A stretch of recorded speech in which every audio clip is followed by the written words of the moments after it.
Совет будет выполнять задачи по организации и проведению различных мероприятий с участием детей, сотрудников правоохранительных органов, погибших при исполнении, и детей участников НВФ, оказывать этим семьям всю необходимую помощь. Структура образована в целях вовлечения в общественную жизнь семей, находящихся в группе риска и оказавшихся в трудной жизненной ситуации. Сейчас в республике более сотни семей, с которыми будет проводиться профилактическая работа.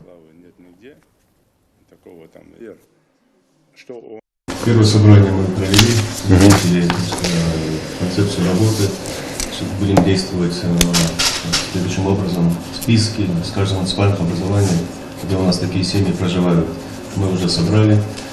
Общий совет разбили на группы, на комиссии, рабочие группы с привлечением всех заинтересованных лиц и органов. Будем заниматься этими семьями. Туда входит целый ряд вопросов. Это и трудоустройство этих людей, если это возможно и есть такое желание. Устройство детей в детский садик. Эти люди защищены государством. Они должны получать те же пенсии, те же, то есть они те же блага от государства должны получать. Здесь изучите, чтобы никто их не ущемлял. Это одно. И второе, наша главная задача там видеть, если какая-то мать, какая-то семья продолжает воспитывать дух и там типа приверженность к идеям отца там или там, еще раз повторяю, преступление любого характера. Не обязательно там банд подполья, любого характера преступления.